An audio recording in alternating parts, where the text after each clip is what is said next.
las áreas de sonidos que produce el corazón. Primeramente tenemos el área aórtica. El área aórtica está ubicado entre la tercera o cuarto espacio intercostal izquierdo, cerca a la unión costocondral. Entonces, con esta mano, 1, 2, 3, cuarto. Entonces puede ser tercero o cuarto espacio intercostal izquierdo, donde está ubicado el área de auscultación aórtica.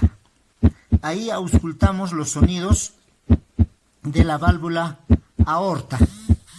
Ese sonido se le conoce con el nombre de sonido de la válvula aórtica.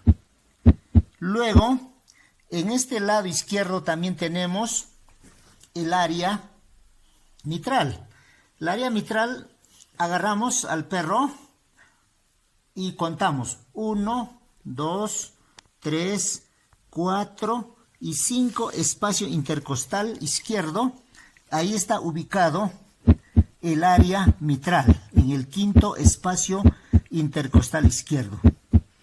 En cada uno de los lugares de auscultación lo hacemos por un tiempo de 20 minutos para que el oído, luego el cerebro, se acostumbren a los sonidos.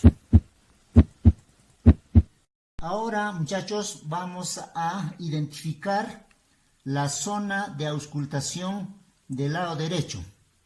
En el lado derecho tenemos la válvula tricúspide y vamos a ubicar el espacio con este dedo. Vamos a ubicar el tercero al quinto espacio intercostal derecho, cerca a la unión costocondral. Entonces agarramos primer espacio, segundo espacio, tercer espacio, cuarto espacio, quinto espacio.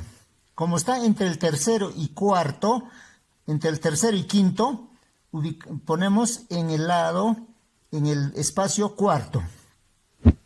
En este espacio intercostal derecho vamos a auscultar el sonido de la válvula tricúspide.